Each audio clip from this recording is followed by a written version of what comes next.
Ya ayuhan nas ya ayyuhalladzina amanu la tattakhidhu bitanatan min dunikum. Yang pertama ini ya. Jadi wahai orang-orang beriman, janganlah kalian menjadikan orang-orang di luar kalian. Nah, ini udah jelas ya kan? Orang-orang di luar kalian siapa? Ya orang-orang yang tidak beriman. Gitu konsepnya. Jadi kalau sudah bicara apa keimanan itu bicara tentang eksklusivitas. Eksklusif itu boleh ya. Dalam pokok-pokok akidah itu memang eksklusif. Begitu. Jadi kita itu sudah dijelaskan sama Allah. Telah tattakhidhu, jangan mengambil, jangan menjadikan orang-orang selain kalian. Nah, selain kalian berarti ya di luar circle, di luar ring orang beriman. Itu makanya ada orang harus tegas itu dulu antara orang yang beriman dalam arti apa, beriman beneran dan tidak beriman itu kita harus tegas. Kenapa begitu? Karena kalau nanti nggak jelas siapa yang beriman, siapa yang tidak beriman, kita rata kemudian gebiah uyah, mencampur adukkan sesuatu yang kadang mungkin akan menjadi rahasia orang beriman, tapi malah disebar ke orang-orang yang non beriman. Hanya di sini disebut bitonatan. Bitonatan itu orang kepercayaan. Ya, orang kepercayaan atau orang yang tempat semua dicurhatkan, semua disampaikan gitu. Nah, ini yang tidak boleh. Jangan begitu kamu. La ya'lunakum khabala. Kenapa ya? Karena mereka ini kadang-kadang itu seolah-olah di depanmu baik, tapi sebenarnya mereka tidak berhenti untuk mencoba membuat kesusahan, membuat apa ya, kamu susah, membuat kamu selalu berada pada kesulitan. Gitu. Nah, ini yang sering kali tidak disadari oleh dulur-dulur yang bicara tentang apa ya, sinkritisme. Sinkritisme itu toleransi yang kebablasan. Sinkritisme itu paham yang menganggap semua agama benar, menganggap dan kemudian mencampur adukkan. Kadang mereka ya mengikuti sebagian dari ibadah agama lain karena menganggap bahwa it's okay, gitu. Gak apa-apa, toh itu ya sama-sama menuju kebaikan. Nggak apa-apa, toh itu ya agama yang juga berasal dari Tuhan. Nah, biasanya begitu. Ya, sosok moderat, sosok liberal gitu ya. Nah, yang kayak gini yang tidak bisa membedakan mana yang harus ditoleransikan dan mana yang tidak. Bahkan pada sisi-sisi akidah pun tidak tidak tidak dibatasi gitu. Padahal kalau bicara akidah tidak bisa gitu ya. Nah, di masa Rasulullah ada orang-orang yang kadang bermuka dua. Kadang bermuka dua. Apalagi waddu ma'anitum. Mereka sebenarnya sangat berharap kehancuran kalian. Sangat berharap. Kalaupun mereka misalnya enggak kayak ya karena persoalan karena belum ini aja, belum punya kesempatan aja untuk nikam kalian. Waktu itu orang-orang terutama dari kaum kafir Mekah maupun orang-orang Yahudi di Madinah yang memang sangat, terutama Yahudi, ada banyak suku ya di Yahudi di Madinah itu. Tapi yang sangat sangat benci sama Rasulullah itu ada namanya Bani Nadir sama Bani Quraizah, atau itu sangat sangat benci. Nah, kata Nabi, karena qad badatil baghdha'u min afwahihim. Mereka itu sering sudah keceplosan ngomong tentang kebenciannya sama kalian. Sudah sering. Jadi bahkan ada satu peristiwa itu di mana Aisyah waktu itu sedang duduk atau sedang nyapu atau apa di depan rumah, Aisyah istri Nabi. Kemudian ada seorang Yahudi lewat, ya waktu itu masih di Madinah.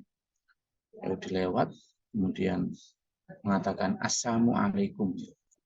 Asamu itu bukan assalamu, tapi asamu. Asamu itu artinya kehancuran atau kehinaan atas kamu, gitu. Seolah-olah ngomong assalamualaikum, padahal sebenarnya assalamualaikum pada Aisyah. Lalu sama Aisyah dibalas, waalaikum laknat, gitu. Dan atasmu laknat Allah, gitu. Jadi balasannya lebih ini lagi.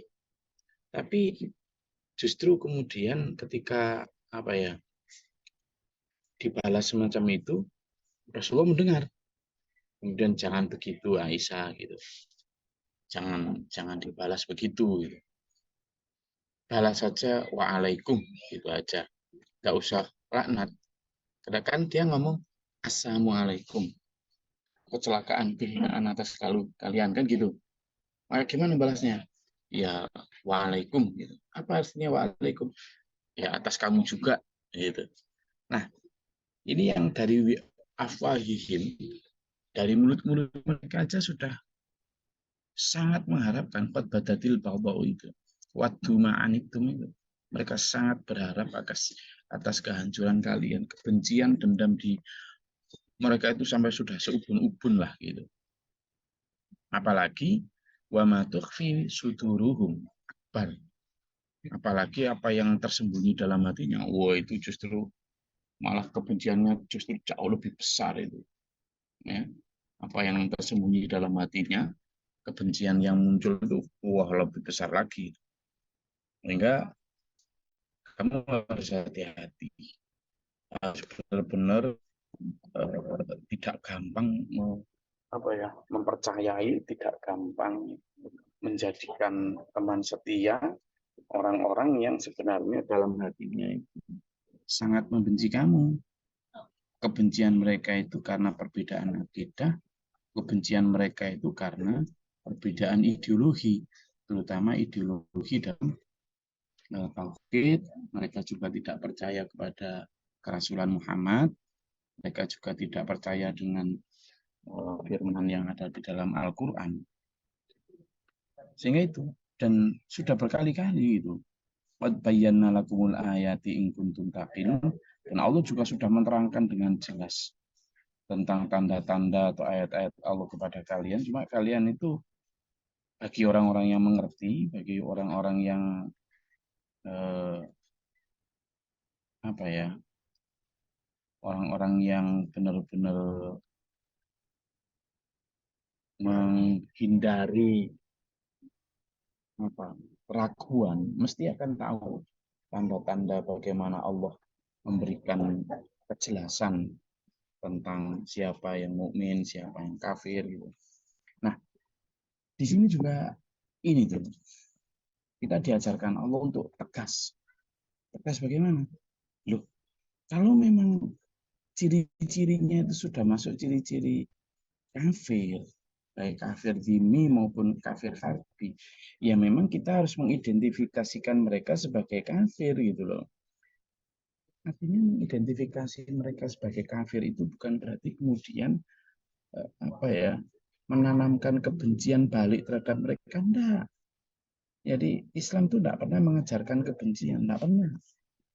Bahkan tapi dia misalnya benar-benar kafir, dia benar-benar orang yang membenci kita, ajaran yang pertama yang diajarkan itu loh, sayangi mereka. Masih begitu.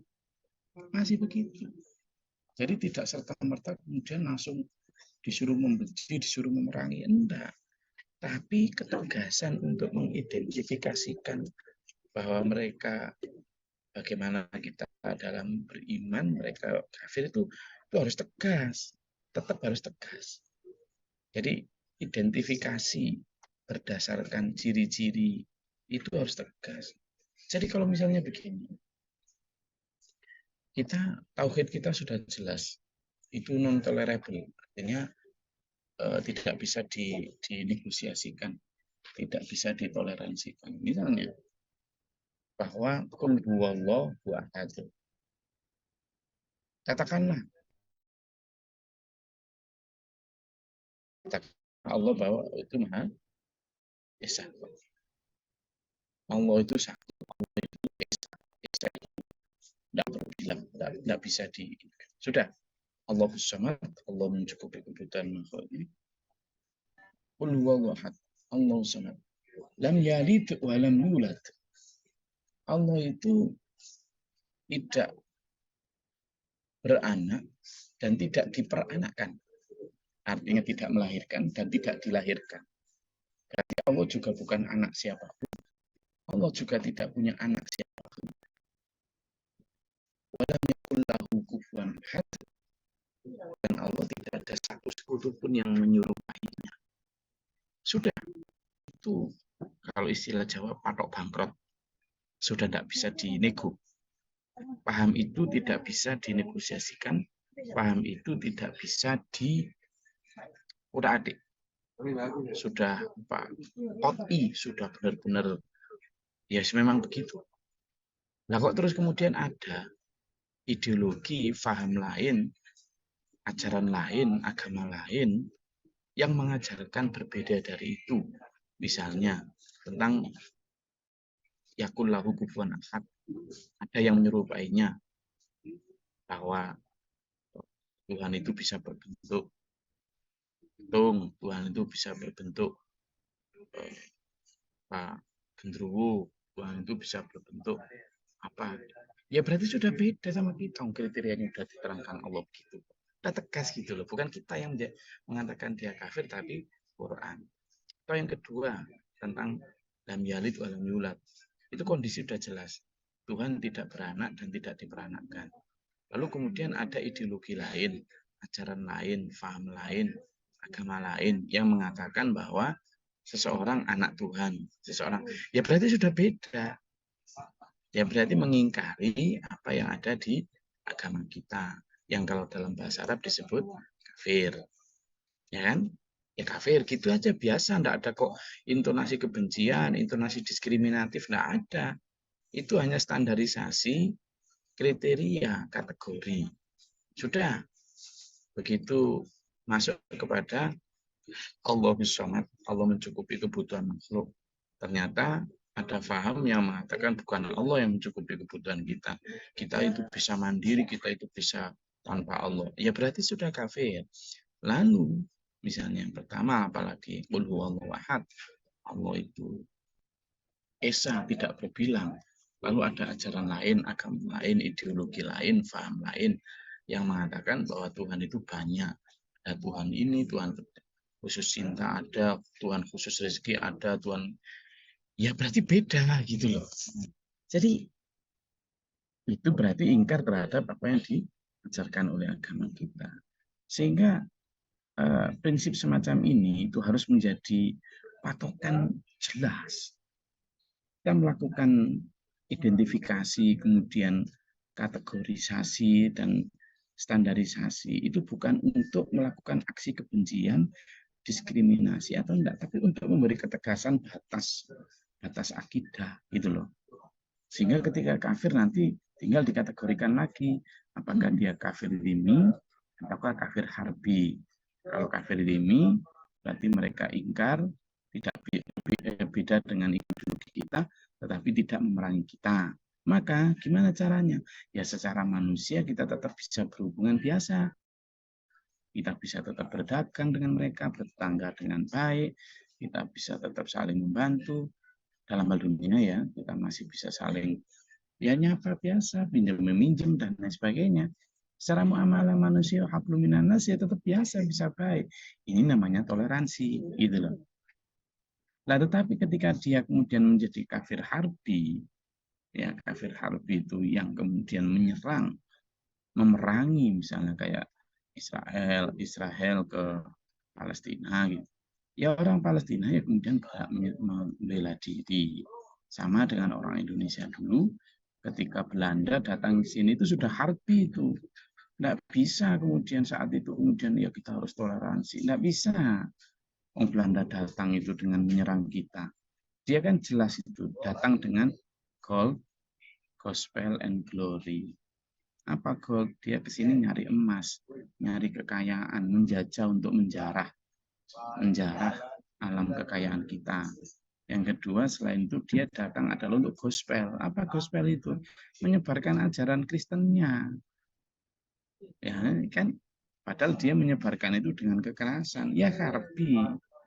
Apalagi dia juga glory. Dia juga, ini bukan glory saya ini ya.